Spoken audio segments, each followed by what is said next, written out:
Posbakum Burhanuddin Center kembali menggelar press release terkait adanya dugaan pencemaran nama baik di media sosial terhadap Ustadz Hatoli, Ustadz Luqmanul Hakim, dan calon Bupati Sambas nomor urut 1 Fahrul Rofi.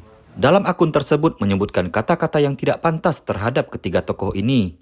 Sebelumnya pada Sabtu malam, Ustadz Hatoli juga sudah melaporkan persoalan ini ke Polres Sambas untuk segera ditindaklanjuti melalui proses hukum yang berlaku. Dalam press release-nya, Fahrul Rofi mengungkapkan, sebagai anak dari mantan Bupati Sambas 2 periode, dia dan keluarga sudah terbiasa menghadapi dunia politik yang terkadang keras dan tajam. Namun karena postingan di akun yang tidak bertanggung jawab dan semakin di luar batas, dan desakan dari pihak keluarga, kerabat, dan sahabat dekat, sehingga Fahrul Rofi meminta persoalan ini diserahkan ke aparat penegak hukum untuk diproses sesuai perundang-undangan yang berlaku. Berikut penjelasan lengkap Fahrul Rofi terkait dengan masalah ini.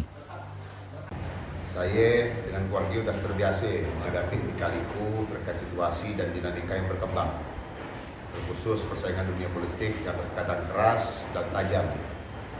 Sejak Ayah Haji Burhanuddin Ar-Rasyid diberikan amanah masyarakat Kabupaten Sambas sebagai bupati selama 10 tahun, saya selama ini juga kami dan keluarga banyak mendapat ajaran dan pelajaran.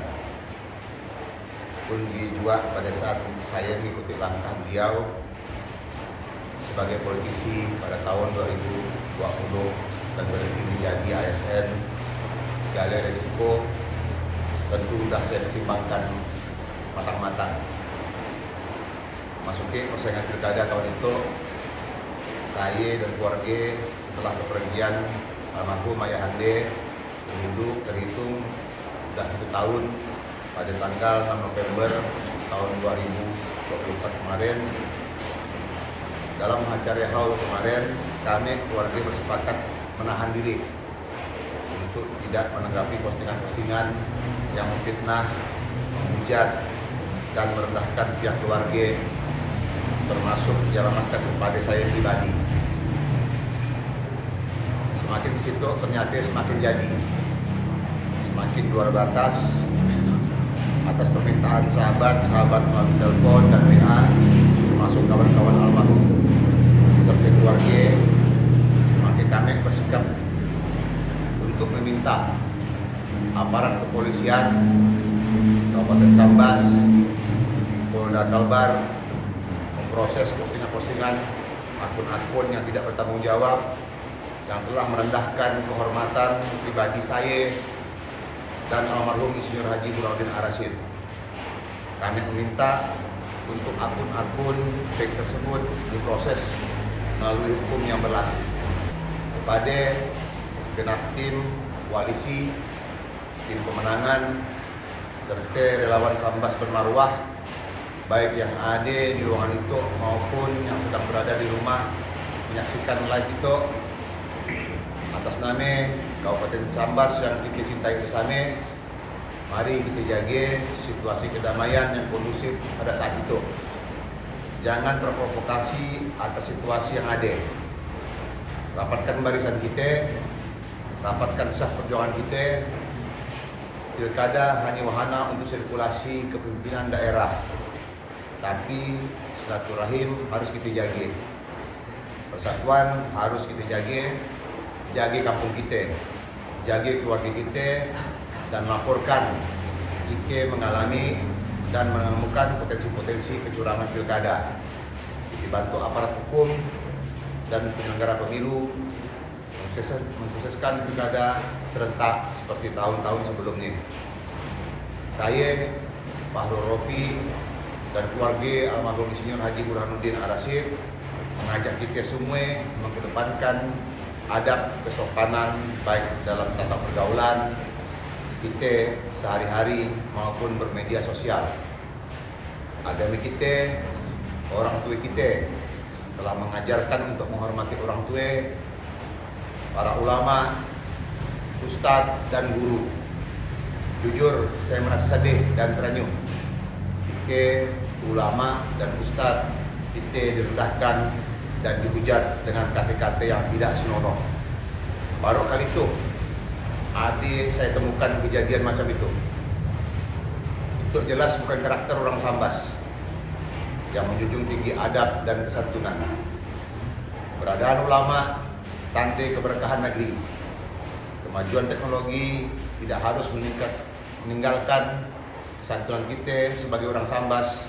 Orang Sambas, orangnya berbudaya, orang Sambas, orangnya pemaaf, tapi usah injak-injak pala kami. Siapapun yang merendahkan martabat dan marwah tidak dapat dibenarkan. Pada warga saya, masyarakat Kabupaten Sambas, mari kita sama jaga wilayah kita dari pihak-pihak yang ingin merusak kedamaian yang ada. Usah terprovokasi, usah terpancing atas perbuatan provokator yang tidak bertanggung jawab. Pilkada tinggal menghitung hari. Kita sukseskan sama-sama, kita gunakan suara kita untuk memilih pemimpin yang tidak menghalalkan segala cara dengan mengorbankan warga masyarakat yang sudah bersatu dan harmonis itu. Sekali lagi, saya memohon maaf yang sebesar-besarnya, kiranya perkataan itu dan perlakuan saya kurang berkenan selama tahapan dan masa kampanye itu. Jaga dan bela ulama kita, jaga dan hormati ustadz kita, jaga kehormatan keluarga kita. Pilkada hanya sementara, silaturahim selamanya. Koordinator Pusbakum Burhanuddin Center, Azman melanjutkan, pihaknya tidak akan tinggal diam melihat postingan akun yang telah meresahkan masyarakat. Terdapat fakta kasus, pernyataan yang dianggap mencemarkan nama baik dan merendahkan kehormatan pihak-pihak tertentu dan berpotensi menimbulkan gejolak sosial. Ada beberapa potensi pelanggaran hukum, terutama pada pelanggaran Undang-Undang ITE dan adanya unsur pidana. Akun yang meresahkan tersebut juga sudah dilaporkan Polres Sambas dan ke Polda Kalbar. Berikut penjelasannya. Ada beberapa potensi pelanggaran hukum yang sudah kita konsultasikan dengan kawan advokat. Sebenarnya dia mau ada pada hari itu, tapi izin karena memang cuaca kurang mendukung. Jadi memang terutama pada pelanggaran Undang-Undang ITE, Undang-Undang Nomor 1 Tahun 2004, yaitu pasal 27, pasal 28.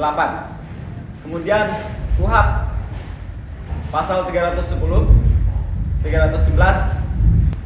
Terus untuk ini kita menegaskan bahwa untuk pemilik akun yang tidak hanya melanggar etika di bermedia sosial, tetapi juga melanggar hukum yang berlaku di Indonesia selaku kita negara hukum. Kemudian himbauan kita ke masyarakat yang telah melakukan fitnah atau ujaran-ujaran yang tidak bermoral, untuk mereka pada hari ini masih kita beri kesempatan untuk mengakui kesalahannya, terutama yang terbaru yaitu yang kita duga ini akun fake atau akun palsu atas nama inisial AD yang pada hari ini sangat menimbulkan keresahan di masyarakat. Nah, kita desak untuk mengungkapkan identitas aslinya sehingga tidak menimbulkan gejolak-gejolak ke depannya dan tidak menimbulkan fitnah-fitnah selanjutnya. Karena ini pembelajaran demokrasi kita ke depan yang hanya tersisa berapa hari ini. Kemudian ini telah kita laporkan ke Kapolres Sambas dan cybercrime yang berada di Kalimantan Barat, yaitu Kapolda. Kami siap akan mengambil langkah-langkah hukum tegas begitu identitas pemilik akun ini kita temukan kalau dia tidak meminta maaf. Nah, langkah-langkah hukum ini kita telah melibatkan aparat penegak hukum dengan melaporkan unggahan ini ke pihak-pihak kepolisian, terus kerjasama dengan platform media sosial. Boleh kita himbau kepada kawan-kawan yang bermedsos, kemungkinan ada yang bisa melacak, ya kita persilakan, kita bekerja sama untuk menciptakan kondisi yang lebih baik untuk melacak akun tersebut. Himbauan kepada masyarakat Sambas khususnya, yang pertama adalah kita memohon kepada seluruh warga masyarakat Kabupaten Sambas untuk memberikan dukungan moral berupa doa kepada orang-orang yang difitnah, terutama wabil khusus Ustadz Hatoli kemudian keluarga besar almarhum Burhanuddin Arasid untuk kita berdoa bersama-sama untuk keluarga besar ini diberikan kekuatan dalam menghadapi ini. Kemudian kita menghimbau juga masyarakat Kabupaten Sambas untuk tidak terprovokasi, untuk selalu menjaga kondisi ini menjadi kondusif. Terus semua pengguna medsos kita harapkan untuk menggunakan media sosial dengan bijaksana, sesuai dengan norma-norma dan etika yang ada di Kabupaten Sambas. Penegasan sikap ini bahwa tindakan hukum ini tidak diambil bukan untuk memperkeruh suasana sebenarnya. Justru kita ingin menciptakan kondisi masyarakat Kabupaten Sambas yang menghadapi perkara ini lebih kondusif, itu intinya. CSM TV madahkannya.